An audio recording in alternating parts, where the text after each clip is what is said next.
Hola amigos, ¿cómo están? Muy buenas noches. Una vez más, bienvenidos a nuestro martes de café. Como todas las semanas, tenemos un tema muy importante y muy adecuado a nuestra pandemia, que es el arte de escribir. Con nosotros se encuentra el doctor Ricardo Rey. Doctor Rey, ¿cómo estás? Hola Lili, buenas noches. Muchas gracias por la invitación. Buenas noches. Y se encuentra también con nosotros el doctor César Augusto Pérez Córdoba, el cual es egresado de cirujano dentista de la UNAM, es especialista en ortodoncia de la ULA y maestría en odontología de la ULA. Doctor, ¿cómo está? Buenas noches, bienvenido. ¿Qué tal, doctora Lili? Muchas gracias, Napo, muchas gracias, doctor Rey, por su atenta y amable invitación. Y bueno, me voy a permitir presentar a alguien que nos acompaña, alguien muy importante, quien es el doctor Juan García Lozada. Es colaborador en esta nueva obra que se llama Excelencia en Ortodoncia, Ortopedia Dentofacial y Cirugía Ortognática. El doctor Juan García Lozada es cirujano dentista egresado de la Universidad Autónoma Metropolitana de la segunda generación. Es también especialista en ortodoncia de la Universidad Latinoamericana y es maestro en odontología de la Universidad Nacional Autónoma de México. Bienvenido, Juan García, gracias por estar con nosotros, gracias por acompañarnos. Muchas gracias, doctor César, por tu presentación. Doctor Rey, mucho gusto, muchas gracias. Muy agradecido de estar con ustedes en este foro. Gracias por la invitación. Gracias, bonito. Pues Lili, Doctor, dejamos el programa en sus manos y si nos quiere relatar o empezar a explicar cómo empezó esta obra de arte y cómo va. Bueno, este libro es una consecuencia natural de otras dos obras previas. Afortunadamente el doctor Rey tiene ahí enfrente una primera obra que fue escrita por el doctor José Antonio Villavicencio, en conjunto con otros dos colaboradores, y en esa primera obra tuve la fortuna de participar en un capítulo de diagnóstico. Ese capítulo lo escribimos el doctor Francisco Castillo y yo, y ya desde entonces, digamos que esa parte, ese inicio que tiene que ver con escribir, yo me preguntaba cuáles eran los parámetros o los mejores sistemas cefalométricos para diagnosticar un caso desde el punto de vista sagital. Digamos que esa primera parte abre un paréntesis, son preguntas, y luego ya está el tratado de cefalometría, en donde prácticamente ahí sí plasmo un análisis cefalométrico completo. Y de ese modo, bueno, pues ya tenemos un método de trazado cefalométrico para diagnosticar de manera clara y concisa cualquier caso que tenga que ser tratado con ortodoncia, con ortopedia dentofacial o con cirugía ortognática. Pero ese es el puro tratado de cefalometría, el puro análisis. ¿Y cómo nace esta tercera obra? Pues como le decía, doctora, como les decía, queridas amigas, amigos, pues esta es consecuencia precisamente de todo este camino recorrido. Así que además de tener una actualización del análisis cefalométrico de Pérez, que ahora ya ahondaré un poco en ello, pues ya vienen más de 50 casos clínicos completos, la mayoría de ellos, y digo la mayoría porque hay pacientes de edad muy temprana, de 4 o 5 años, que no necesitan una radiografía lateral de cráneo, ni siquiera una panorámica en esa edad, y que claro, bueno, pues todos estos casos han sido descritos de una forma muy clara, muy concisa, muy lógica, como digo yo en mi eslogan, con el análisis cefalométrico de Pérez. No se necesita nada más, así que esta tercera obra es consecuencia de este trabajo comenzado ya hace muchos años, doctora Lili. Ah, qué padre. Bueno, pues entonces va a seguir con toda una serie de libros para demostrarnos todo su trabajo, doctor. Qué bueno, felicidades. En el tintero hay otras. una parte que todavía falta del análisis cefalométrico de Pérez, pero bueno, ya ahondaré en ello más adelante. Mira, yo cuando hice la propuesta de hablar del arte de escribir, que parece que es fácil escribir, no sé, a veces los lectores no tienen idea del enorme esfuerzo que hay atrás de esto. Yo te voy a decir, en mi caso en lo particular, que me toca estar redactando todos los oficios para el Colegio Nacional y los de los comités y escribir un renglón es bien difícil. Escribir un libro de consulta no es cualquier cosa. Hay atrás de esto mucha investigación bibliográfica, una revisión constante del material, y la pregunta es, ¿cuánto tiempo te llevas a hacer un libro? Y parece que el libro, como si entras a una panadería, la verdad es que es un proceso muy largo, y eso es lo que tenemos que platicar ahora. Estamos esperando que William Riaño, que es el otro invitado que teníamos, que es prácticamente el editor de las obras de César y de algunos otros, entre ellos Toña Vicencio,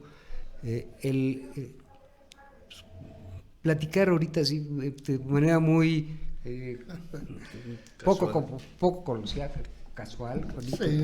Sí. ¿Qué significa escribir un libro? A ver, la primera es, ¿por qué te dio por escribir? Esa es la pregunta. Porque no es nada sencillo. Porque yo sigo pensando que se necesita una enorme destreza, un don para poder expresarse correctamente, ¿no? Entonces, a ver, César, Juanito, platíquenos todo este rollo, ¿no? Bueno, escribir, sí, ciertamente no es fácil, ¿no? Yo creo que para quienes nos ven, quienes nos están viendo, que no son odontólogos, porque invité a mi mamá y a mi papá, así que saludos, mamá, como siempre te saludo. Saludos. Papá. Sí, escribir, se da uno cuenta de la importancia de la escritura cuando inclusive de manera cotidiana tomas tu teléfono y empiezas a hacer un mensaje, a escribir un mensaje, ¿no? Y yo al inicio del teléfono escribía puro OK, ¿no? Entonces todo el mundo se enojaba porque decían, es que nomás mandas puros OK, ¿no? Ahora no, ahora ya tienes que poner la puntuación porque el teclado lo trae, las comas, los espacios, todo ello, ¿no? Ahí es donde uno se da cuenta de que escribir verdaderamente cuesta mucho trabajo. ¿Cómo la ves, Juan? No, bueno, absolutamente. Y para un buen escrito también tiene que haber un buen lector. Casualmente hoy se me atravesó en un correo en donde dice Jorge Luis Borges, cito textual: de los diversos instrumentos inventados por el hombre, el más asombroso es la lectura. Todos los demás son extensiones de su cuerpo. Solo la lectura es una extensión de la imaginación y la memoria. Sí, claro. Fenomenal, ¿no? Claro. Y vaya, y definitivamente aplicado ya a lo que es la escritura de tus libros, pues bueno, como dice el doctor Rey, definitivamente es un trabajo inmenso. Alguna vez cuando uno ha escrito algún artículo, alguna cosa, tiene que ser muy cuidadoso. Y cuando escribes un libro, pues bueno, debes ser además triplemente o quíntuplemente cuidadoso, ¿no? Entonces, claro, esto es un arte, como bien lo dice el doctor Ricardo Rey, es todo un arte en donde pues hay que tener mucho cuidado y hacerlo muy bien. Y estos dos libros, pues digo, ya te he felicitado por ellos, pero bueno, son una estupenda obra. Muy bien. Mira, ahorita que lo dices, Juanito, yo la primera vez que me animé a escribir un texto, aunque no lo querías creer, fue la cédula de la exposición que hice con el doctor José Antonio Pompa en el Museo, y era una cédula. Y escribir la cédula, porque no estás escribiendo un texto donde estás relatando alguna cosa, era una simple cédula para describir una fotografía. Hijo, qué trabajo costó, ¿no? Y dices, me entenderán, deja hacer una anotación al margen. Soy disléxico y entonces me cuesta trabajo entenderme a mí mismo, cara.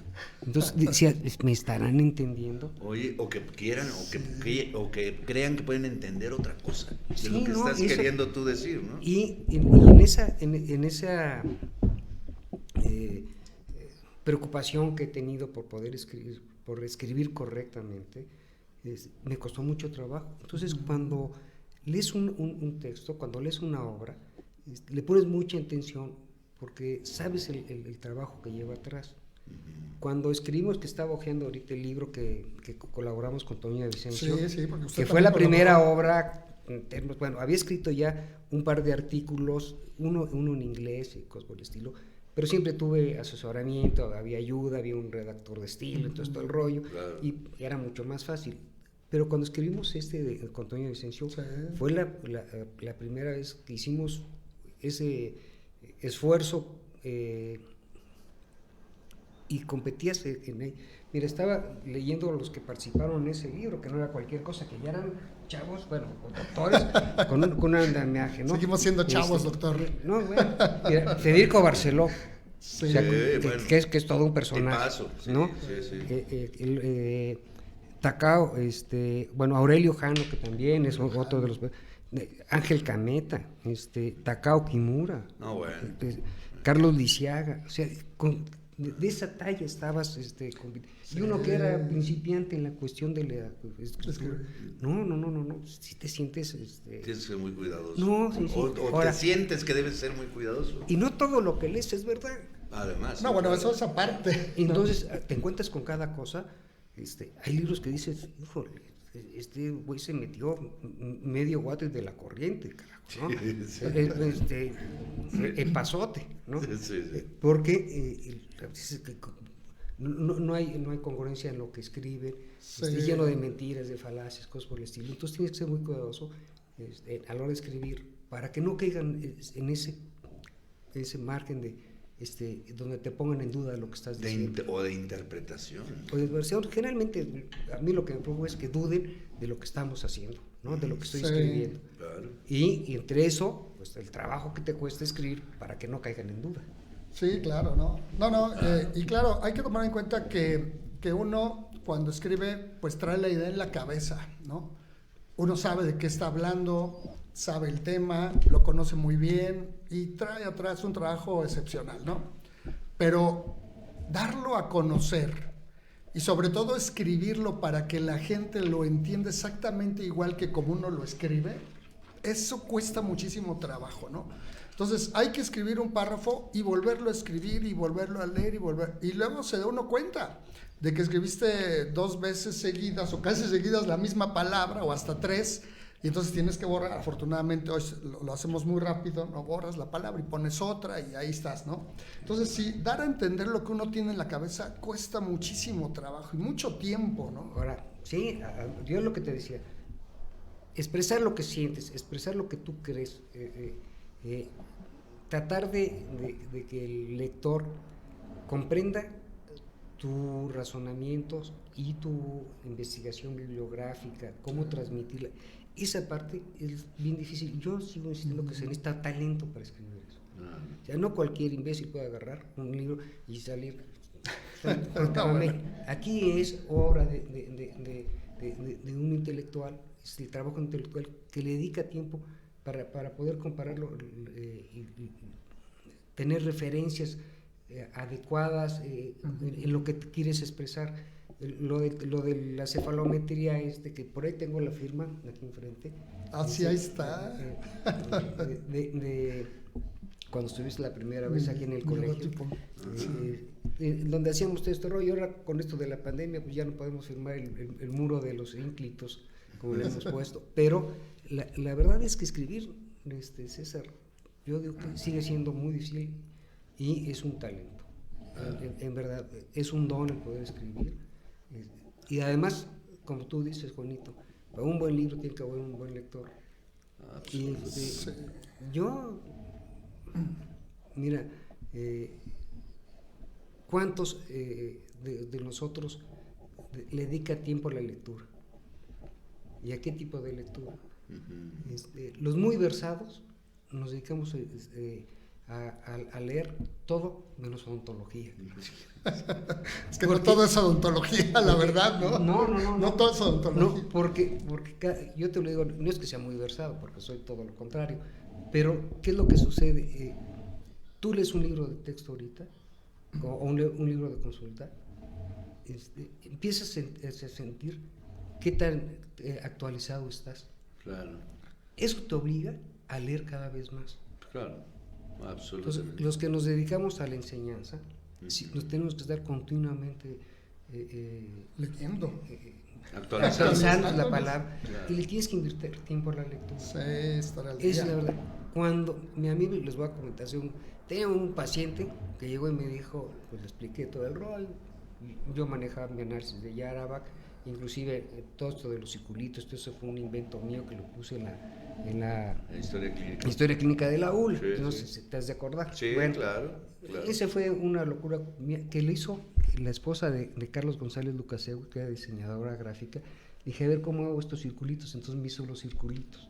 Entonces fue una noche de esas que tienes diarreas cefálicas y hicimos el dibujito ese. Y entonces llegó la paciente esta y le dije, mira, así está, tiene estas características cefalométricas, vamos a hacer el tratamiento, vamos a hacer esto y esto. Entonces primero me dijo, ¿dónde puedo consultar eso? Dije, ¿cómo? Sí, es que quiero saber, ¿quién es La fuente. la fuente? ¿Dónde? Entonces le dije, mira, es del doctor José Yabra, aquí está la fuente. Le dije, y aquí está el teléfono de mi peor enemigo, ¿ve? Y te pega el tratamiento, ¿ves? Porque en el momento que un paciente se pone a leer y te pone en duda, ya estás fregado. Y además, una persona que no conoce de odontología o de ortodoncia en nuestro caso, va a leer un libro para cuestionar. Y lo que tú dices, para un buen libro tiene que haber un buen lector. Esa persona no era un buen lector porque ya va prejuiciado. Claro. Igual tú entras a leerlo, si por alguna razón, porque además nos hemos vuelto muy filósofos, ¿no? Yo soy partidario de la técnica permanente tal, y todo lo demás apesta. Entonces, si lees un libro que no coincida con lo que tú piensas, de entrada ya lo estás descalificando. Un texto. Y entonces es el peor de los casos. Cuando lees un libro, no puedes llegar con ese criterio. Claro. Mira, yo me acostumbré a una cosa, no sé si tú te acuerdas que les decía, los artículos de investigación hay que empezar leyendo las conclusiones. Cuando el cuate dice, no concluimos en nada, no vale la pena leer el artículo. ¿Para qué le Bueno, es sigo? que ¿Para qué le gasto tiempo a esto? Sí. Entonces, te vas haciendo de muchas cosas, yo no quiero decir mañas, pero sí de ciertas estrategias para saber y escoger la lectura correcta. Sí, absolutamente. no, y ahora, claro, lo que pasa es que, hablando de estas obras, yo creo que uno trae la idea en la cabeza y pues no está escrito.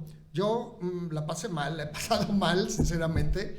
Algunas ocasiones ahí en la escuela dando clases, yo decía a alguno de los alumnos, mira, por este valor de tal ángulo, tu paciente es mordida abierta, ¿no?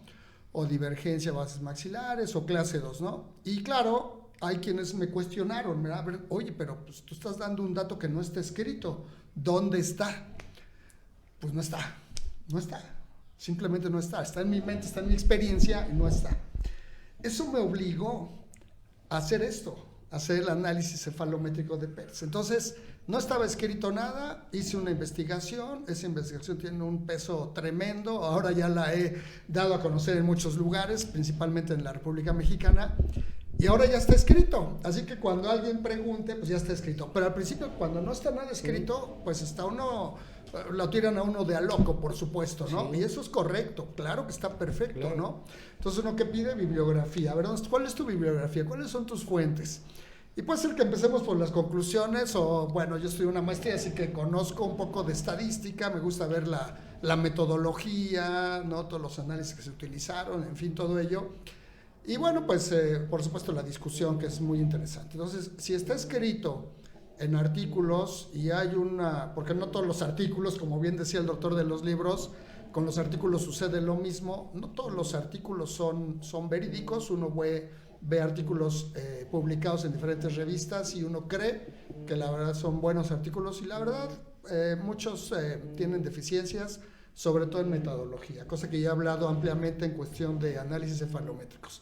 Así que sí, es importante la bibliografía, las fuentes, y si no está, pues no está, aunque esté en la mente del más brillante odontólogo o profesional, ¿no? Si no está escrito, no está, y hasta que no se publique. Sí, lo que tú dices de esto, la experiencia clínica es la que no creo que sea que te obligue, pero es la que en cierta forma te estimula, te alienta a escribir. Sí. Yo escribí sobre anatomía radiográfica precisamente porque los alumnos no conocían la anatomía. Y entonces ubicaban mal los puntos cefalométricos. Y te daban un análisis cuando llegabas y dices, ¿por qué me sale este rollo? Como que no te cuadraba lo que los alumnos decían, ¿no?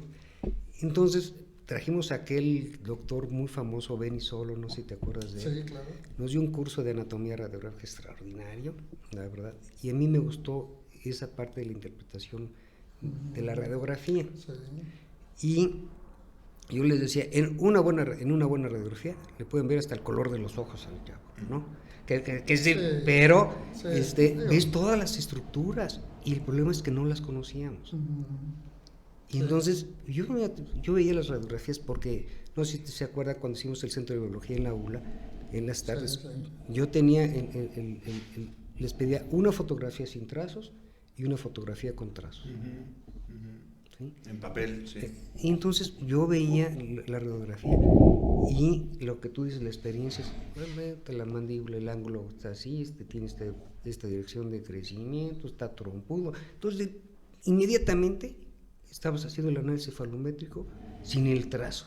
Sí, cuando ya tiene uno experiencia, pues ya ves la radiografía y casi se puede decir que la estás diagnosticando, la estás interpretando como correctamente. Y los trazos Es- y cuando no, los trazos del chavo te resultaban raros, le decías, mira, pues está mal ubicado este punto, este se me hace así, cosas por el estilo, ¿no?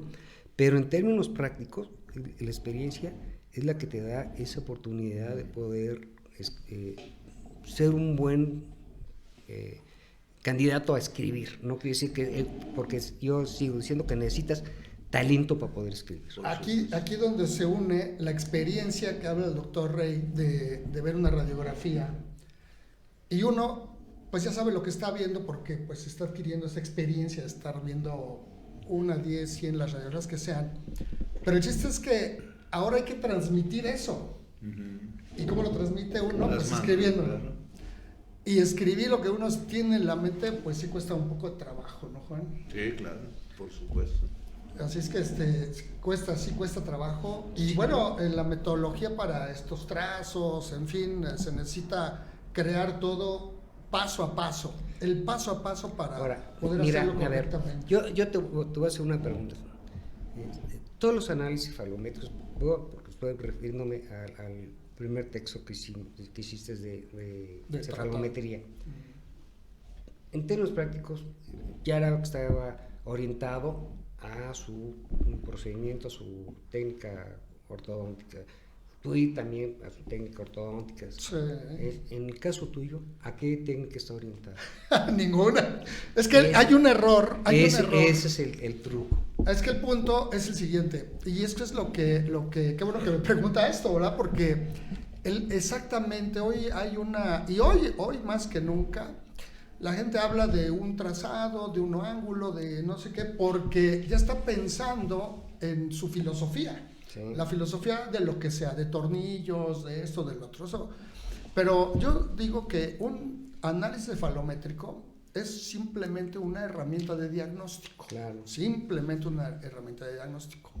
Y un análisis cefalométrico lo puede describir cualquier persona, inclusive sin ser dentista, lo puede describir, lo puede hacer, lo puede trazar y describir como se menciona, como seguir las indicaciones. La puede hacer nuestra asistente, la puede hacer el técnico que toma la radiografía, la puede hacer cualquier persona. El trazado y la descripción de acuerdo a la guía. Ya una interpretación, ya la hace el especialista. Sí, igual cuando vas y de acuerdo a la experiencia de pulmones. Sí, ya la interpretación es diferente. Entonces puede haber alguna anomalía, pero no sabe interpretar. No sabe interpretar. De cualquier cosa, claro. Ya la interpretación radiográfica ya depende, ahí sí, del especialista. Y digo especialista porque aunque también la puede hacer quien no sea especialista, obviamente el especialista en ortodoncia, en odontopediatría, en ortopedia y en cirugía maxilofacial, que son quienes realmente nos enfocamos a la corrección de maloclusiones, la puede hacer debidamente, ¿no? Y de ahí ya dependerá, pues, de la interpretación, de la experiencia que tenga el mismo clínico. Y bueno, pues si su filosofía de tratamiento, ya sea, no sé, ortodoncia, de X técnica, o de ortopedia, o de cirugía, bueno, ya dependerá de la interpretación que haya realizado de la radiografía. Pero definitivamente, aquí es donde a mí me gusta, qué bueno que lo pregunta, doctor, porque es muy interesante esto. La radiografía simplemente es un elemento de diagnóstico. Ahora, sí, es un auxiliar del diagnóstico. Un auxiliar. Inclusive pero, así está clasificado. Así ¿no? está clasificado. Pero es muy importante que lo entendamos así, porque la radiografía no te va a decir si es quirúrgico, si es ortodóntico, en términos generales, ¿no? Por supuesto que uno, al interpretarla, saca como conclusión eso. Este caso es grave, definitivamente. Los valores nos dan una malocclusión esqueletal muy grave y puede ser tratada quirúrgicamente, o, si hablamos de ortopedia en un niño, con aparatología ortopédica. Hoy es un error grave que muchos de estos casos con maloclusiones severas esqueletales se traten con compensaciones dentoalveolares, ¿sí? De ortodoncia. Entonces ahí es donde entra esta parte de que pues yo sé hacer tal técnica y vamos a ver cómo lo acomodamos. No, yo creo que cada especialidad tiene sus límites. Estamos hablando de los auxiliares de diagnóstico. Todos estamos acostumbrados a hacer la clasificación de Anglia, ¿no? Clase 1, clase 2, bla, bla, bla, desarrollo. Cuando te da por el diagnóstico, hacer un diagnóstico, no quiero decir diferencial, pero un diagnóstico más de precisión, por decirlo, tienes que también basarte en otras otras herramientas. Otras muestras de los modelos de estudio, la evaluación. Mira, Yarabak no progresó mucho porque su cefalometría, aun cuando el polígono es de Bjork. Sí, Bjork, Yarabak. Él era la maloclusión, la clasificación de maloclusión. A mí, en lo particular, la clasificación de maloclusión de Yarabak se me hacía extraordinaria. Sí. No sé si un montón, sí, claro. Sí, la clase 2 tenía 9. 8 o 10, sí, ¿no? sí. Pero sobre todo lo que estás diciendo, los procesos alveolares, ¿no? Si estaban cortos, largos, estaban estrechos, amplios. Todo ese tipo de cosas durante el proceso alveolar, que le llamaban las bases apicales, todo este rollo, bases apicales iguales, bla, bla, bla, ¿no?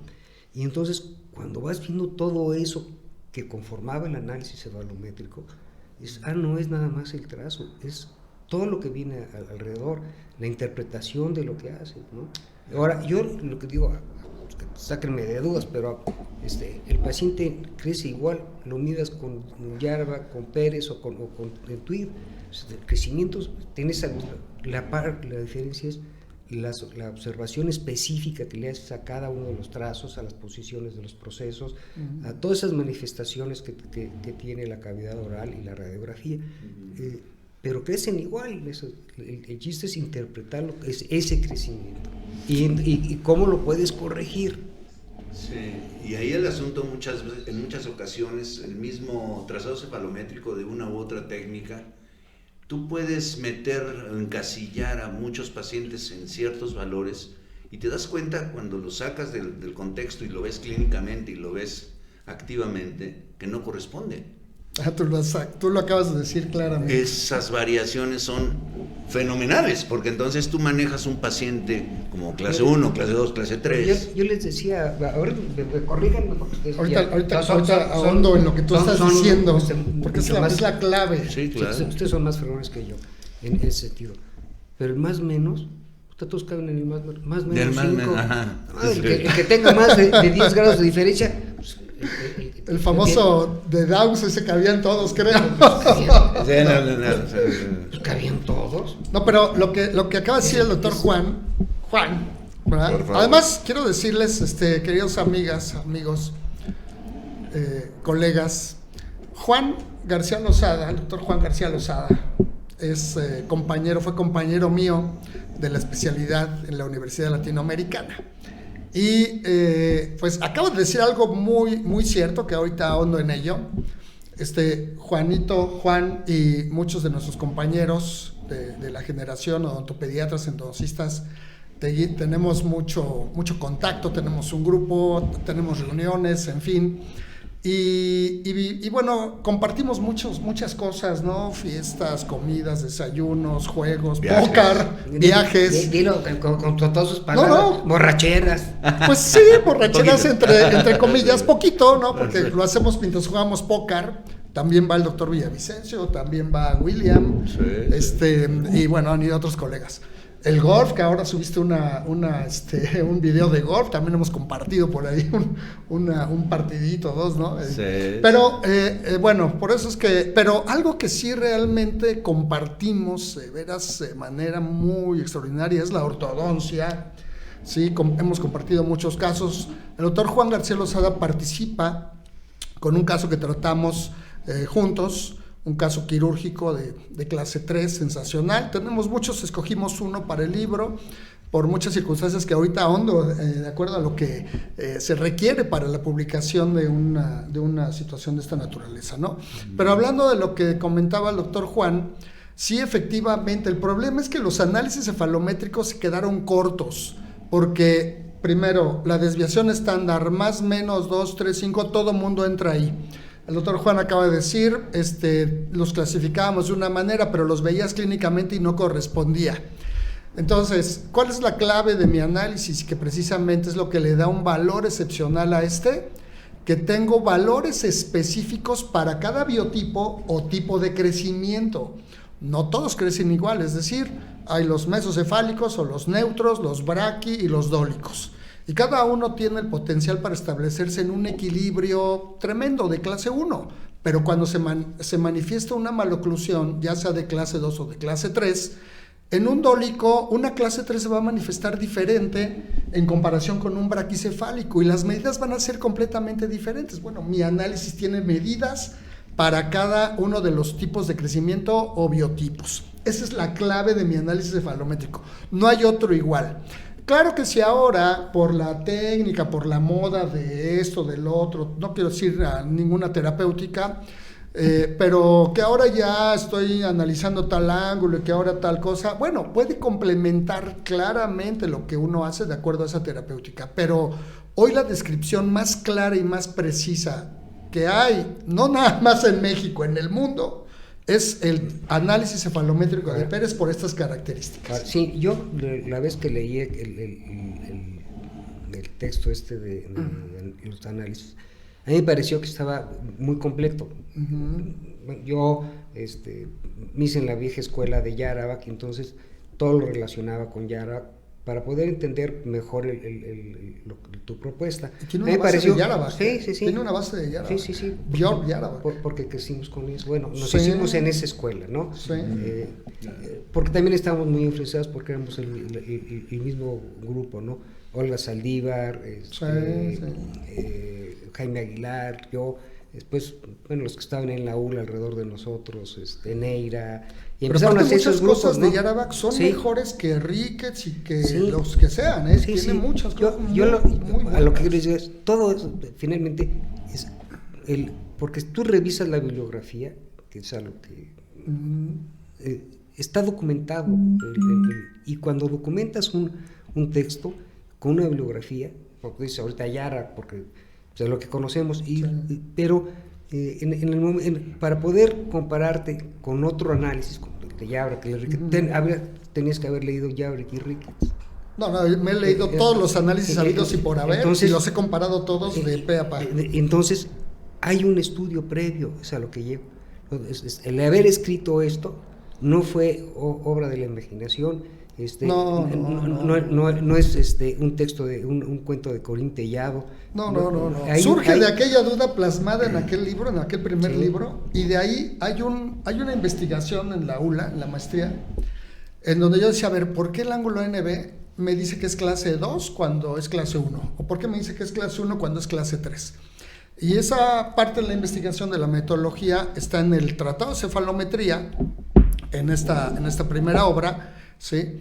En el anexo del capítulo 3, ahí viene toda la metodología. Y entonces ahí está claramente por qué la muestra, ¿no? Los criterios de inclusión, que ningún análisis tiene, ni Yarabak, ni Ricketts, ni Steiner, ni los que hay actualmente. No hay. Y una cosa importantísima además, es que todos los análisis cefalométricos, los importantes, pues sí describen, entre comillas, los tejidos óseos. Y por ahí nacen los análisis cefalométricos de tejidos blandos. Mi análisis agrupa los dos en uno solo, considerando el biotipo tanto para los tejidos óseos como para los tejidos blandos. Y ahora, con el paso del tiempo, he tenido la oportunidad de comparar cualquier análisis al grupo donde me paro. Pues no voy a poder mentir aquí delante de todos. Yo les digo, a ver, trázame esta radiografía con Ricketts, dame la descripción. Y uno lee la descripción de todos esos trazos, porque lo hago seguido, y es muy pobre la descripción, ¿no? Cuando hace uno el trazado cefalométrico de Pérez, es una descripción, pues sí, robusta, grande, entre comillas, que abarca los dos tejidos óseos y blandos, y muy, muy congruente con lo que estamos viendo clínicamente. Y ha estado sujeta a comparar ahora, en muchos grupos, en muchos lados. Lo importante, César, a lo que yo me refería, independientemente de la precisión del análisis de este rollo, es el hecho de que está documentado. O sea, no es obra de la casualidad, no fue una diarrea cefálica nocturna donde dije voy a hacer una tratamiento. Hay un estudio previo, y eso es lo que hace una buena obra, pero también al mismo tiempo lo hace difícil de escribir, el reunir la información. Entonces, ¿qué es lo que se convierte en el arte? Mira, claro. Te voy a decir, una novela, pues el cuate debe tener mucha imaginación de crear los personajes, necesitas una mente muy creativa en ese sentido, pero no tienen información previa. O sea, no hay un estudio bibliográfico, no hay una comparación de datos. Entonces, todo esto que trae el escribir un texto o un artículo, por simple que sea, tiene muchas horas atrás de eso. Sí, por supuesto. Igual que escribe una novela, no la escribe. Ahora, muchas cosas, pero es más la inventiva, la creatividad del cuate, la espontaneidad con la que escribe del novelista, que el autor de un libro de texto o un libro de consulta, ¿no? O de un investigador. Sí, y en base a esa diferencia, en base a esa plasmar todos esos conceptos ya conocidos, ya con un apoyo bibliográfico, ya el que escribe, entonces puede brindar una obra mucho más extensa, mucho más sólida que la de la novela, ¿no? El de la novela no tiene ni idea de dónde salió el personaje X, ¿no? El cuate que escribe la novela inventa una historia, y entonces está sacando personajes. Tiene una enorme creatividad y también se necesita un enorme talento. A mí las que me gustan son mucho las novelas clásicas, pero yo me imagino Cervantes escribiendo Cervantes, el Quijote. Entonces no ha de haber sido nada fácil. El cuate tenía una gran imaginación, pero ¿de dónde se refería? ¿Dónde fue a consultar? A ver, el análisis peñanito que dice. Sí, claro. Y será verdad lo que dice, porque yo digo, cuando escribes tienes que irte, voy a hacer de Yarabak, ¿qué metodología utilizó Yarabak para llegar a esa decisión de tomar el punto A en lugar de la parte más cóncava, 2 milímetros adelante del lápiz? Cosa que yo no estoy de acuerdo en eso. ¿Por qué llegó a esa decisión? Entonces el cuate tuvo que haber estudiado y tuvo que haber hecho una metodología. Y cuando revisas la metodología, pues el cuate tiene mucho trabajo atrás. En el caso de César, todo lo de los tejidos blandos, tuvo que haber leído los análisis. ¿Y cuál era el tejidos blandos? Análisis más común entre nosotros, me parece que era el de Ricketts, ¿no? El de Holdaway, creo que era. El de Holdaway. Creo que todavía cuando estudiamos era el de Holdaway. No, pero después el de Ricketts, ¿no? Holdaway. Pero bueno, después tienes que haber leído el de Ricketts de Holdaway para decir que los tejidos blandos son estos. Sí, ¿no? digo, Esta es Derek la es muy característica limitado. del dolicocefálico, pues tiene este rollo, lo que sea, ¿no? Esa parte del análisis de los tejidos blandos, de veras, créanme que es fantástica. A mí me da muchísimo gusto cuando doy el tema. Yo les digo, este tema es fantástico, es sensacional. De veras, créanme que si quieren pasar por alto los tejidos óseos, o ya dicen, ya me lo sé, de veras pongan atención al análisis de tejidos blandos de Pérez, porque es fantástico. ¿Sí? Agrupa, es decir, hay un ajuste para una famosa horizontal verdadera de Pérez para poder interpretar el perfil facial, porque del perfil facial nosotros nos quedamos con perfil cóncavo, recto y convexo, ¿no? Y ya. Después todo es a la manera en la que uno pues puede ver a tal paciente, ¿no? A lo mejor yo lo veo retornático, él lo ve protrusivo, pero ya para describirlo efectivamente se necesita, yo tracé más de 1200 radiografías para hacerlo de los tejidos blandos, ¿sí? Y la metodología para los tejidos óseos es una muestra importante de pacientes en oclusión ideal, que ahí estamos hablando de Angle, clase 1 de molares, clase 1 de caninos, sin apiñamiento, con guía anterior adecuada. Entonces esa muestra no la tiene ningún análisis cefalométrico. Ahorita que mencionas Angle, yo me quedé pensando, es 1200 radiografías. O sea, Angle, ¿de dónde sacó su clasificación de maloclusión? Está ahí en el Cosmos, ¿no? En el número 1 de la revista Cosmos, pero sinceramente ahorita no. Yo tengo la colección de Dental Cosmos y el Journal de Angle. Pero está muy interesante. Muchos han descalificado a la relación de Angle y para mí es fantástica, es fenomenal, porque realmente cuando uno compara esa clasificación dental con lo esqueletal, ahí es donde realmente se junta lo clínico con lo cefalométrico. Y nada más para pues echarle un poquito de tierra, podríamos decir, porque ahí es donde radica una gran confusión al análisis de Ricketts. Ricketts dice que una clase 1 es de 0 más menos 3 milímetros. Y eso ya te da una de veras, un paciente que tiene 3 milímetros de mesioclusión, pues ya es una clase 3, ¿no? O de distoclusión, pues ya es una clase 2. Ahora, el problema no es que se describa como tal, ok, yo sé que 3 milímetros o 4, si se salió 1 milímetro, dices 4 milímetros, apenas se pasó del rango. No, son 4 milímetros de clase 3 o 2. Ahora, aquí viene la experiencia del clínico, ¿no? Pues 3 milímetros de distoclusión, pues dices fácil, le pongo unos tornillitos aquí, los jalo, ¿no? O le pongo tal aparato y distalizo y ay, me la voy llevando. Pero una de clase 3, antes de la llegada de los dispositivos de anclaje temporal, pues no era fácil pensar en una distalización. Hoy ya lo es, pero aún así 3 milímetros son muchos, ¿no? Y los clasificamos erróneamente como clase 1, pues entonces estamos un poco mal utilizando esos análisis, ¿no? Entonces, bueno. A mí me parece todo esto, tabla de 3 milímetros en este rollo, entonces vuelvo a lo mismo, todo está referenciado.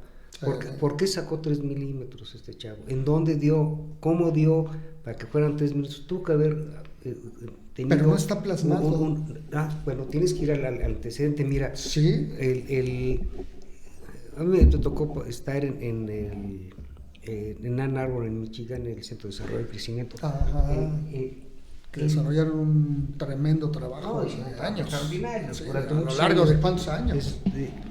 Y aquel análisis de cefalométrico, acción del crecimiento de ese me fue, ahorita no me voy a tratar de acordar. ¿Sabes por qué los calificaron? Porque utilizó 2 aparatos de radiografías. Entonces no, es que también fíjate lo que son las cosas. No, claro. Es que yo en la introducción de mi análisis hablo de eso. ¿Cómo se llama el tío? Es que no puede uno comparar una radiografía tomada con un aparato con otra tomada con otro aparato, aunque hayan sido análogas o lo que sea. Tal vez hoy en día sí podríamos comparar tomografías, tomografías computarizadas con BIM 3D que se tomó con un aparato y ahora está con otro, probablemente, ahí sí. Sí, aquí pero ni análogas ni digitales, y ahí había un error muy grande. El problema era la distancia del punto focal al Sí, y entonces hicieron una conversión. Estoy tratando de acordar cómo se llama el cuate ese, que es un trabajo extraordinario porque era el crecimiento que tenía. Y no me acuerdo de si crecimiento y desarrollo. no me acuerdo, 100 pacientes que lo fueron estudiando desde, Conforme fueron creciendo. Entonces Iban tomando ¿No fue radiografías Enlow? cada año. ¿quién? ¿Enlow? No estoy seguro si fue Enlow, iba a decir Enlow, pero ahí tengo el texto, tengo que acordarme. Pero el chiste es que cuando presente el trabajo, se paró un señor, asunto este no es confiable, porque utilizó 2 aparatos durante todo este periodo. Entonces, era un aparato que empezó a utilizar en 1960 y lo terminó de usar en el 75, entonces en la mitad cambiaron el aparato. Y entonces tuvieron que hacer las reconversiones matemáticas. Eso es un rollo para poder validar el estudio. Y está hablando porque decía que crecía 1 milímetro tanto por año. Voy a acordar Pero además había pacientes de todas las maloclusiones en ese estudio. No nada más eran clase 1, que también es otro error grande. Pero aunque es un trabajo excepcional, realmente. Son 4 autores. Pero bueno, el trabajo es extraordinario. Los criterios de inclusión fue lo que les falló. La división de los criterios, porque de hecho los clases 1, los clases 2, los clases 3, eventualmente no estoy seguro si en el proceso fueron haciendo la diferenciación de los pacientes por tendencias de crecimiento, por tendencias de crecimiento, ¿no? Pero a lo que voy, hay un procedimiento, hay un proceso para poder escribir. ¿Sí? Con mala memoria tengo ya, creo, la edad me está golpeando. Bueno, entonces, el chiste que es, todo tiene que estar documentado. No es obra de la casualidad. Sí, de que estoy de humor. Hay mucho talento, mucho tiempo dedicado para poder escribir, y lo que decíamos, ¿no? El poder transmitir lo que uno siente, lo que piensa. Yo por eso le puse a esta conferencia el arte de escribir, porque en términos prácticos, el arte, el saberse comunicar es un arte. Es como los pintores, cuando expresaban en sus pinturas sus emociones. La parte del arte no está solo en el haber pintado bien, sino en el poder expresar el sentimiento del artista o su propio sentimiento. A mí por eso me gustó el tema del arte de escribir, porque estás expresando un sentimiento del autor. O sea, ¿qué han sentido ustedes al escribir? Independientemente que es una enorme satisfacción, ¿no? Pero sí es un reto el escribir, ¿no? Sí, no, por supuesto. Claro, sí es un reto, se torna un poco complicado, luego uno no duerme porque está uno pensando en aquí me faltó, aquí, y luego mandas la corrección. Y por cierto, escribirlo es difícil, ciertamente es difícil, pero hablando de este arte de escribir y de lo que tiene que ver también la editorial y las personas que tienen que ver, porque aparte el hecho de que uno manda una obra a la editorial, cualquiera que sea, ¿no? Inclusive algún artículo, lo rebotan a uno por cualquier cosa. Ya cuando lo acepta la editorial dices, bueno, ok, pero ahora falta ver que la persona que revisa el texto pues te haga las correcciones, ¿no? Entonces, esas correcciones a veces luego no corresponden con lo que uno pretende decir, ¿no? Sí, el corrector de estilo. ¿Sí? Te cambia el sentido de la oración. Cambia el sentido. Uno mismo, cuando está escribiendo, la misma máquina le cambia una palabra por otra, y luego uno ya pensó que ya estaba revisado, y a la mera hora lo mandó uno erróneo. Si en el teléfono estás escribiendo, te cambian las palabras y terminas mentándole la madre a uno. Sucede mucho eso, ¿no? Sucede mucho eso. Y acuérdate que tenemos una materia en maestría, que ahora ya creo que ya la llevan en licenciatura, no sé, la redacción de escritos científicos. No, señor licenciatura, ¿eh? Ya desde licenciatura. Sí, yo nunca. Era optativa. Okay. Yo me inscribí esa maestría por el programa de dislexia. Me sirvió por ser un tal queso porque me lo daba un ex cura, un ex marista. Hijo. Sí. Y entonces entraba ahí a clases y a los 10 minutos era como el pasiflorino, entonces todos les tocó el pasiflorine. No, yo ya son etapas. Empezabas a cabecear y a las 7 de la mañana en sábado pues, empezabas a variar, dije, puta, era un verdadero somnífero, pero sí se daba reacción de escritos científicos. Mira, yo la volví a integrar en la ULA en posgrado. Yo en posgrado metí, que era lo que me llamó la atención, antropología. Yo me llevé a José Antonio Pompa, que es un extraordinario, es un personaje, escribió también el libro acá con... Sí, también participó. Y yo hice una investigación con él y con Eduardo Ibáñez de Mexicali, el Guayo, ¿no te acuerdas del Guayo? Sí, claro. Para su maestría, en unos modelos de estudios que sacamos de los indígenas de los celtales de Villa Altamirano en Chiapas. Para la clasificación de los surcos de los primeros molares, el Y y el más y todo ese rollo. Y está el tubérculo de Carabel, que es bien interesante ese rollo de antropología. Y esa fue la tesis de maestría del Guayo en Tijuana, con los modelos el Guayo, famoso Guayo. Sí, el Guayo. Y sacamos los modelos de allá con José Antonio Pompa. Y la verdad es que bien interesante. Bueno, pero ¿por qué mencioné este asunto? No me acuerdo. Pero salió por el análisis de los artículos. Plasmarlo. José Antonio, ¿alguna vez has leído los textos de José Antonio? Sí, Pompa? claro, sí. El chavo. No, es un artista, está escribiendo, es un artista. Sí, tiene un enorme talento. No, y esa materia de revisión. Yo la tuve en la maestría. Sí, yo maestra también. Mayra, ella llegaba y de repente saquen un cuadernito y nos dictaba como, no sé, 30 palabras, 10, 15, 20, 30 palabras, ¿no? Y entonces pues uno las tenía que escribir, a ver, ¿cuántos errores tienes? Ahora organiza. Y bueno, pues palabras obviamente difíciles, ¿no? Entonces en la maestría pues se supone que debes de tener ya un lenguaje más amplio, ¿no? Sí. Y eso ayuda mucho, ¿no? Y luego la revisión de los artículos pues es lógicamente necesaria. Yo los puse en la ULA, cuando salimos quitaron todo este rollo. Inclusive quería poner una que a lo mejor, no sé si coincides conmigo, pero dibujo de imitación. Dibujo de imitación. Porque cuando tú ves un paciente, lo tienes que dibujar. Si tú lo dibujas, empiezas a conocer el paciente. Y entonces, a mí en lo particular, eso a mí me gustaba mucho. Y entonces fui con los del consejo, no quiero meter esa materia, tú estás loco, no vamos a meter esa, ya metiste antropología, no vamos a meterme.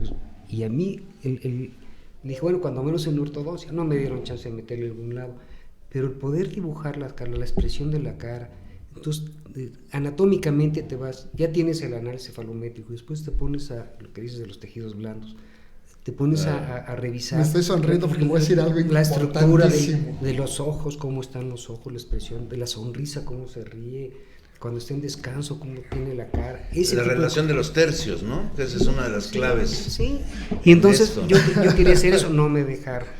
Bueno, en relación a eso que está comentando el doctor Rey, es algo bien interesante porque yo cuando empecé a dar la clase de cefalometría, yo, pues claro, siempre uno tiene unos conceptos amplios, ¿no? Para describir a un paciente y uno puede decir, a ver, fíjense, queridas amigas, amigos, imagínense un paciente que tiene 10 años de edad, mujer, que tiene un crecimiento vertical, que está en clase 2 esqueletal, es protrusiva maxilar, pero también es retrusiva mandibular, tiene mordida abierta esqueletal. Se sacó al tigre en la rifa. Por una rotación de la mandíbula hacia abajo. Claramente quienes son especialistas, quienes les gusta esto, se imaginaron al paciente. El doctor Rey se lo imaginó, tú también. Y entonces yo les describía así un caso clínico y les decía, ahora dibújenlo. Eso es lo que yo hacía, doctor. Sí. Ahora ya no lo hago en los últimos cursos porque se lleva mucho tiempo y ya prefiero entrar en materia porque se lleva mucho tiempo, 3 días de curso es insuficiente. Son pocos días para escribir un curso completo. Sí. Pero eso que dice, yo lo hacía claramente con los... Y todos teniendo pues poco, regular o mucho conocimiento del área, lo dibujaban claramente. Ponían una cara larga como es mi logotipo y dibujaban los maxilares y los dientes y entonces ilustraban claramente lo que yo les dictaba. Entonces no está, sí, no está mal. Mira, eso, pero realmente es muy importante. Cuando me votaron de eso, entonces yo hice 3 caras para poder definir la forma de la expresión facial. Las caras de caballo, caras largas. Las caras redondas, los neutros. Y las caras cuadradas, los control clockwise, los procedimientos.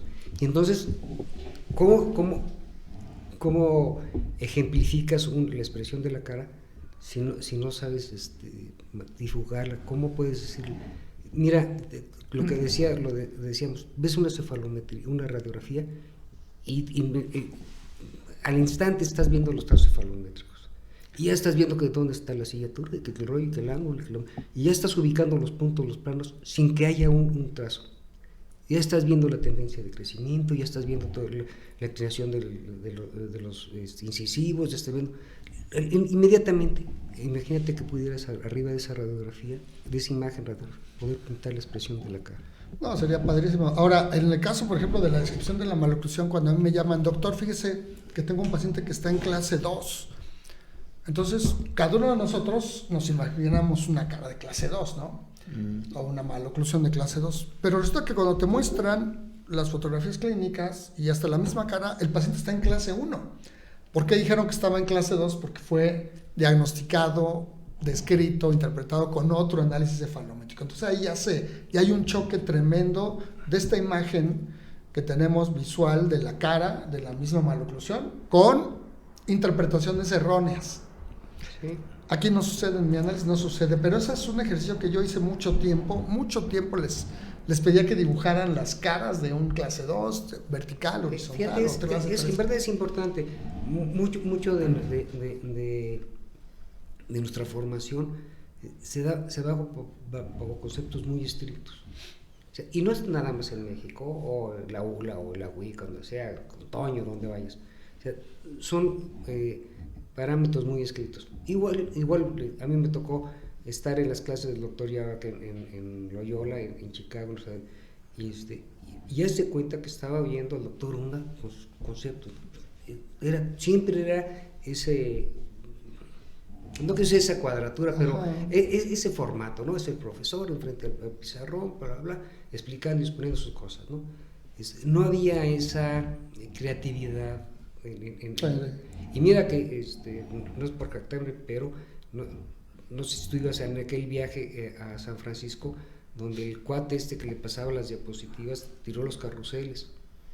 Y entonces como no me acuerdo. No, del doctor Yáraba. De Yáraba. Y él tenía 2 carruseles, uno que le llamaba original, que eran las fotografías de inicio, y otro que le llamaba progresivo, ¿no?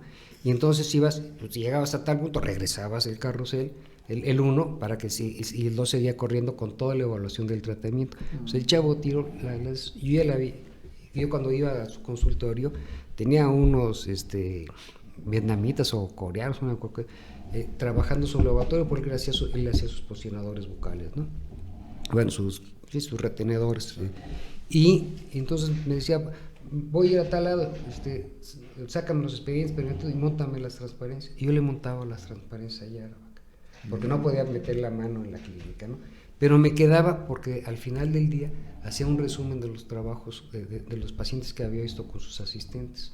Entonces te sentabas ahí y oías todo lo que estaba diciendo. Este caso está fallándonos en esto, o aquí hay que hacer esto, en ese contexto. Oye, ¿en qué acabó el caso del que te platiqué? Bueno, entonces tira las diapositivas. Pasé a México, me tocó ver algunas veces acá, en Acapulco. Si me agarro, sí, cállate. Me agarro y ya me pongo a arreglar las transparencias, y me dijo, sigue con la conferencia.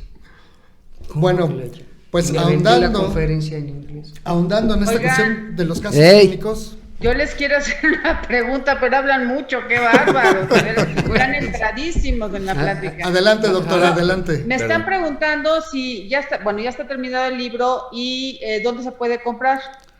No, el libro ya está a su disposición, está en la editorial La Molca. Sí, lo pueden encontrar en La Molca, en Facebook. Amolca es SACB Carolina. Es de la editorial Amolca, y lo puede pedir directamente en la editorial. Me parece que también está en Amazon, aunque Amolca tiene precios muy competitivos ahora en esta pandemia, estuvo a muy buen precio y está muy bien. Esta pregunta personal, porque la verdad no tengo ni idea. Yo sé que se necesita un corrector de estilo y se necesita un editor. ¿Hay alguien que avale su trabajo? ¿Una institución, una asociación o alguien? Esa pregunta me encanta también. Sí, doctora, no. Mire, doctora, yo en realidad tal vez sea un poco, pues no sé si presumido o qué, pero mandé artículos a revistas importantes en Estados Unidos. Empecé con un artículo que es el ANB y me rebotaron el artículo 2-3 veces. Y yo decía, esto no tiene por qué ser rebotado, está completo, ¿no? Y uno piensa que por mandarlo a Estados Unidos, a una instancia importante, pues ellos como que tuvieran que avalar el trabajo que uno hace. Y yo digo, pues no, me lo regresaba. Yo decía, bueno, pues nadie tiene que avalarlo, ¿no? Definitivamente no. Pero ¿quién avaló? Y perdón que le conteste con otra pregunta. ¿Quién avaló a Yarabak? ¿Quién avaló a Ricketts? ¿Quién avaló a Steiner? ¿Quién avala a todos? Nadie los avala. Salieron sus artículos publicados en una revista y bueno, pues, si ese es el aval, bueno, pues está bien. Ahora, mi trabajo, en realidad, pues no lo avala nadie. No puedo ir al Colegio Nacional de Cirujanos Dentistas para que el presidente del colegio o el presidente de la academia lo avale. Pues no es el caso, ¿no? Ni tampoco ir a la otra instancia para que el presidente de aquella otra diga, a ver, lo voy a avalar. No se trata de que hay ahora un trabajo publicado, quien lo avala hoy en día y lo ha avalado durante estos últimos años son todos mis colegas especialistas en estas áreas que han comparado, que han trazado el análisis y dicen, ¿sabes qué, doctor? Tu análisis es sensacional, mis comentarios en Facebook son lo que más avala mi trabajo. Eso es lo que avala. No hay una instancia, ni el gobierno, ni el colegio, ni los propios, ni Yaraban, ni nadie. Y los propios lectores que lo compran. Sí, los propios lectores, los propios colegas que lo han hecho y me dicen, doctor, hay quienes se quedan con mi trabajo. Por ejemplo, el doctor Alexander Bolaño, que también es colaborador del libro, él es coordinador o ha sido coordinador en Oaxaca, en la universidad. Y me dice, César, yo simplemente aquí en la universidad el único análisis que se usa es el tuyo y se acabó. Y así lo hacen en otras instancias, pero no es porque seamos amigos o conocidos, sino simplemente porque está el trabajo aquí, lo ocupan y dicen, bueno, sí, la verdad, yo siempre les digo, pongan a competir mi análisis contra todos juntos y de todos modos, porque además hay un trabajo a propósito de la pandemia de sensibilidad y especificidad. Ya saben lo de las pruebas, que empezamos primero con la sensibilidad y especificidad de las pruebas para detectar el COVID, en fin. Bueno, mi trabajo tiene esas pruebas de sensibilidad y especificidad que le pasan por encima a todos los análisis habidos y por haber o conocidos, ¿no? Entonces, nadie lo avala, si hablamos de una instancia o de una persona, no, doctora, no hay nadie que lo avale, lo avalan todos quienes lo han conocido y quienes lo han usado y quienes se han quedado con ello. Yo voy a agregar algo. La pregunta es muy interesante, porque lo que avala una obra de esas, y vuelvo a lo mismo, es todas las citas bibliográficas, porque está fundamentado, porque no es obra de una idea o de un espontáneo, como yo digo, de una derrecefálica ahí medio nocturna. No, está basada en conceptos, en estudios, en trabajo, en experiencia. Entonces, lo que avala una obra de esas, que es un libro de consulta o un libro de texto, eventualmente tiene que ser las citas bibliográficas, todo lo que viene junto con el texto. Entonces, a eso le sumas la aceptación que tienen tus mismos colegas, y tarde o temprano llegarán en tu libro será referenciado en algún otro artículo. Entonces, cuando empieza a ver todo este rollo, pues no hay mejor aval que en principio que la referencia bibliográfica, la forma de escribir y la aceptación que tienen en el medio. Y para estos textos tan específicos, y aquí regresamos al principio, esta escritura tan fina, tan científica, tan detallada, desafortunadamente lleva tiempo. Sí. Lleva mucho tiempo. Eso, la pregunta esto no se ya, puede. porque ya nos pasamos de la hora, pero Bueno, nada más, ¿cuánto tiempo te has tardado en cada libro? No, pues es que muchísimo, No. mucho tiempo, años, son años.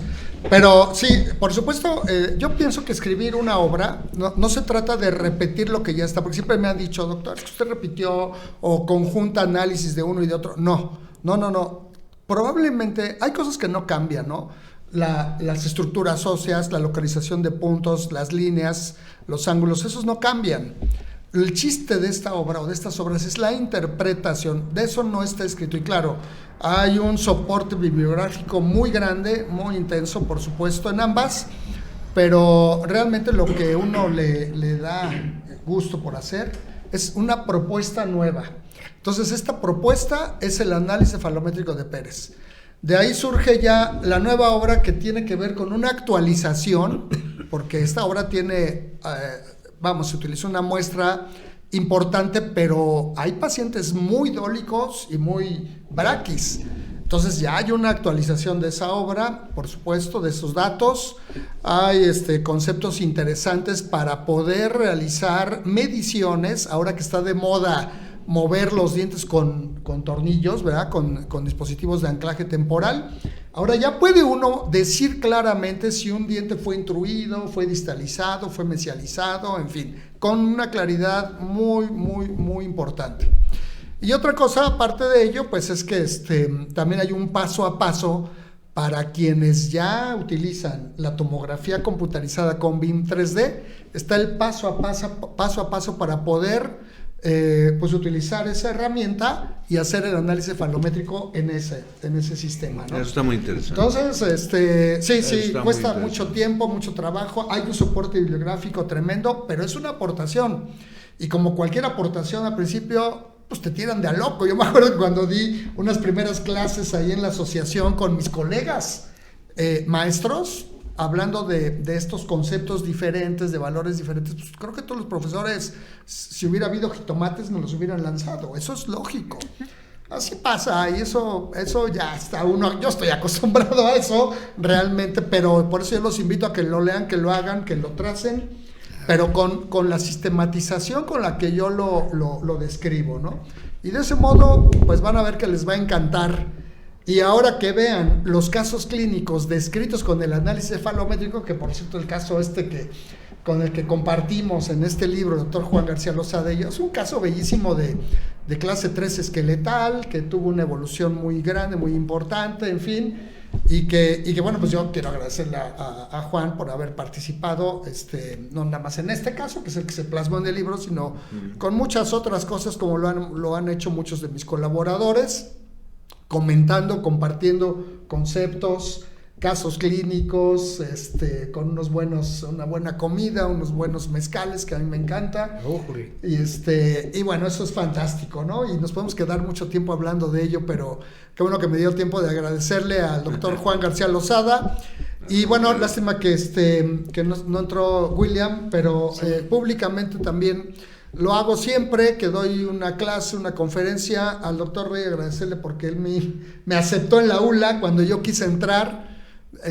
Me aceptó, claro, hice mi examen, yo no sé si lo pasé o le caí bien o no sé qué, pero es que yo entré a la ULA, ¿no? Y desde entonces el doctor Ricardo Rey me ha apoyado, aquí es mi casa, y bueno, por eso hablamos yo te digo total libertad. Claro que sí, además con esta confianza. Cuando me trajiste el libro, que me lo dedicaste, una dedicación muy bonita, yo te decía, si yo tengo 16 años de que no agarro una pinza, ¿no? Entonces, si me ponen ahorita, yo estoy ya desactualizado en este rollo. Yo por eso decía, no quiero comentar el libro en términos prácticos, porque ya no tengo con qué compararlo, porque ya no leo odontología en esos términos, ¿no? Me dediqué a la administración y a algunas otras cosas, pero lo importante es que yo sé el sacrificio que hay detrás de escribir un texto. Yo te lo digo, para mí no es un sacrificio, pero es un dolor de cabeza estar dirigiendo a los presidentes del colegio, los colegios de provincia, y es un formato, no tiene ninguna gracia. No tiene gracia. En verdad no tiene gracia, pero sé el sacrificio que hay, las horas que se le dedican a la escritura, las horas de lecturas para poder referirte, para poder compararte, entonces todo ese tiempo para poder escribir un texto, ¿no? O sea, a mí, por eso decía, vamos a platicar de lo difícil que es escribir, ¿no? Y que salieron aquí muchas preguntas, doctora Lilia. Yo tengo otra pregunta para terminar. Quiero ahondar un poquito en lo que decía el doctor de las diapositivas. No hay ninguna pregunta, son puras felicitaciones por su pasión y por su trabajo, doctor. Muchas gracias. Gracias, doctora Lilia. Hablando de las diapositivas y lo que hacía el doctor Yarabak, sí, todavía hay un punto extra, ¿eh? Tener un caso clínico completo no es fácil. No, bueno. Digo, Juan pues, tiene todos sus casos, pues claro que yo estoy obligado, pero cuesta trabajo, ¿eh? Y luego cuando uno de repente llega un paciente y dices, caray, qué bien va, ¿no? Vamos a ver su historia clínica, y ves su historia clínica y de repente le faltó la radiografía lateral, y la lateral, ¿dónde está? No, pues no la mandó, doctor, o se perdió, o lo que sea. Oye, las fotos iniciales están borrosas, y estas son las fotos que tenemos, sí, doctor. O sea, realmente todavía hay que agregarle ese plus de tener los casos clínicos impecables. Y yo digo impecables, pero yo digo mínimamente impecables, porque a lo mejor, si ustedes van, ahorita abren el libro y van a decir, no, a ver, estas fotos no están como que muy impecables, ¿no? Claro, hay fotografías aquí en el libro que fueron tomadas hay casos que tienen más de 25 años. Y que ahora en Instagram me voy a fotografiar con esos pacientes, porque como ya lo he hecho, pero la mayoría de las fotografías tienen un mínimo de calidad, ¿no? Sí.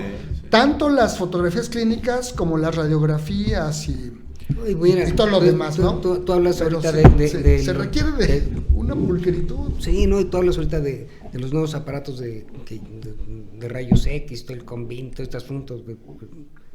Hace 25 años, lo único que había era el análogo. No, y puro análogo. Yo, de hecho, la mayor parte de mis casos son con radiografías análogas. Entonces, ahorita tú pones una radiografía análoga, cuando después de esto fueron las digitales, todo ese rollo, el arte de trazar una radiografía, de interpretar la radiografía, a mí en lo particular, mira, una vez me encontré en un congreso, ya para terminar este rollo, en un congreso, uno del otro lado, del otro bando, pues, no del otro lado, no es cierto, del otro lado, del otro bando, y en un congreso en Estados Unidos me sacó una tarjeta y me dijo, ten, porque me dio el escudito de México, ¿no? Y entonces, era un fulano, un dentista, un ortodoncista, que estaba haciendo ya los análisis, y que le mandabas los modelos y te mandaban los arcos y los backs, todo ese rollo. Entonces yo sabía quién era, él no sabía quién era yo, pero yo sí sabía quién era. Y dije, pues no, que están en contra de los empíricos y los charlatanes, y que, ¿no? A mí siempre he sido muy, Bueno, el negocio es el negocio, entonces. No, soy muy ¿no? Y entonces me levantó así, porque tenía mi gafete, me levantó la solapa del saco. Me dijo, con razón, cabrón. Se vio que era Ricardo Rey, y el otro pues era del otro grupo, y eran los que presumían de que eran puritanos y que no le daban trabajo a los cirujanos dentistas, que era más para los ortodoncistas, y yo nomás hago ortodoncia y no hago operatoria, y a la hora que le digo, pues no, que es muy puritano, que estás ahí regalando trabajo, improvisando a dentistas. Me levantó con razón, cabrón. Se fue enojado porque esa parte donde la ortodoncia, la odontología, le empezaron a malbaratar.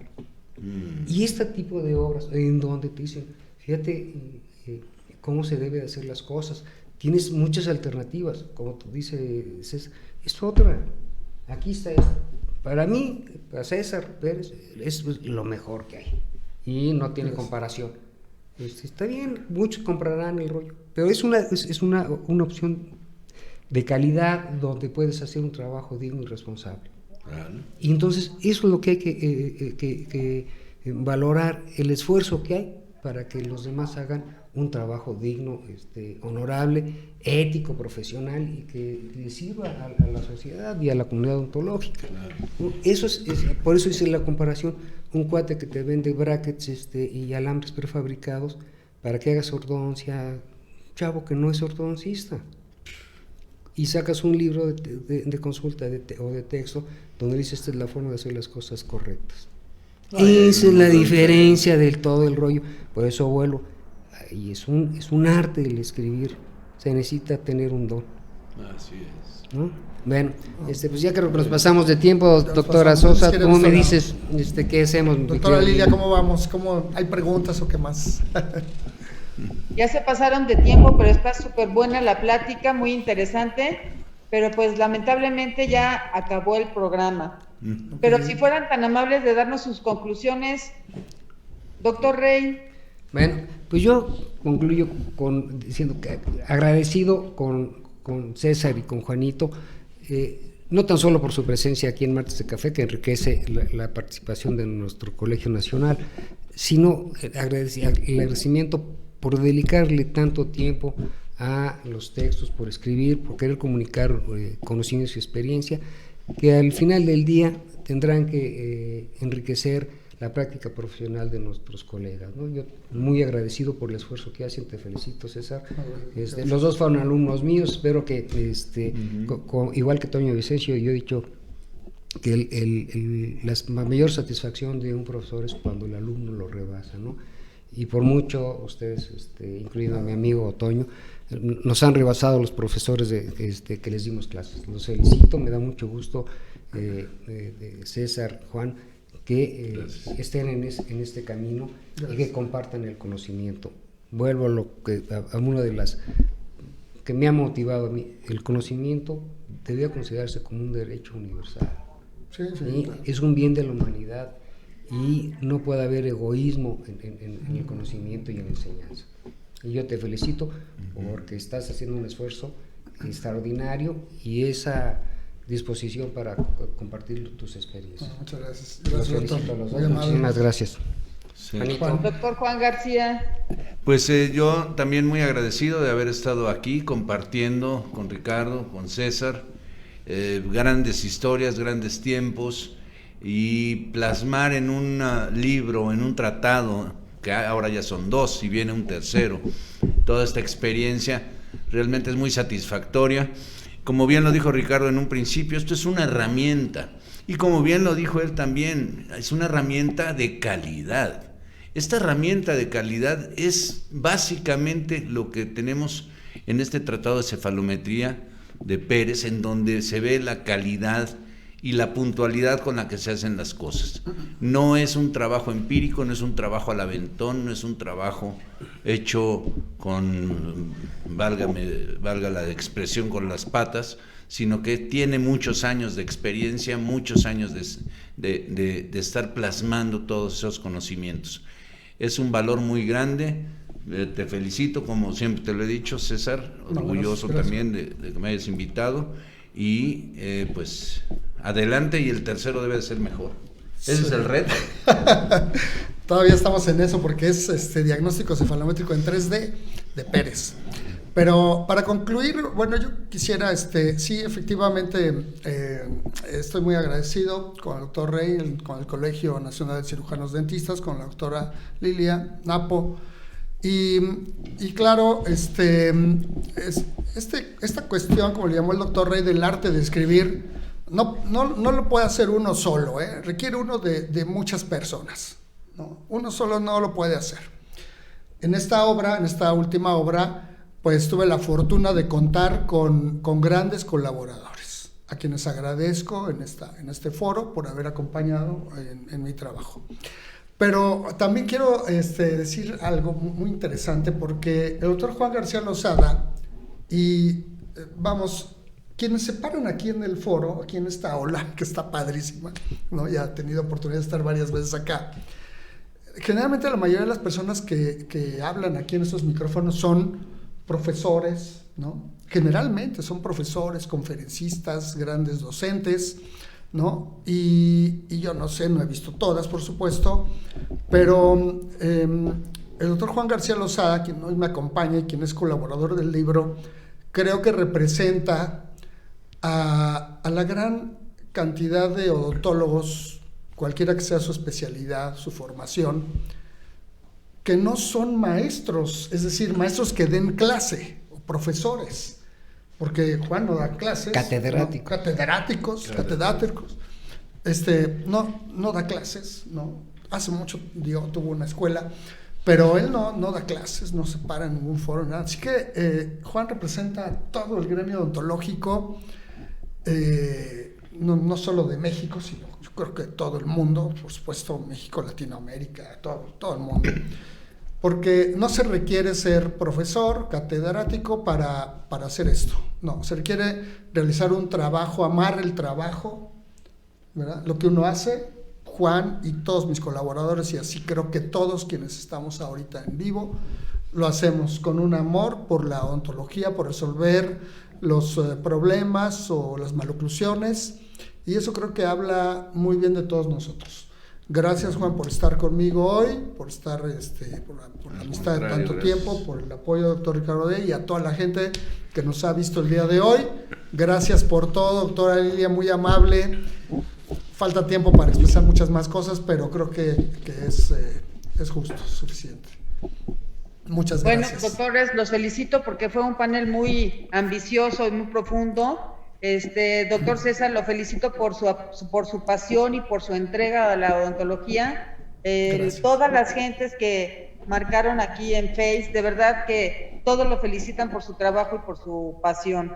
Así que pues esperemos que sigan más libros, que sigan más colaboradores, más experiencias para que enriquezca cada vez más este trabajo y esta especialidad tan bonita que es la ortodoncia.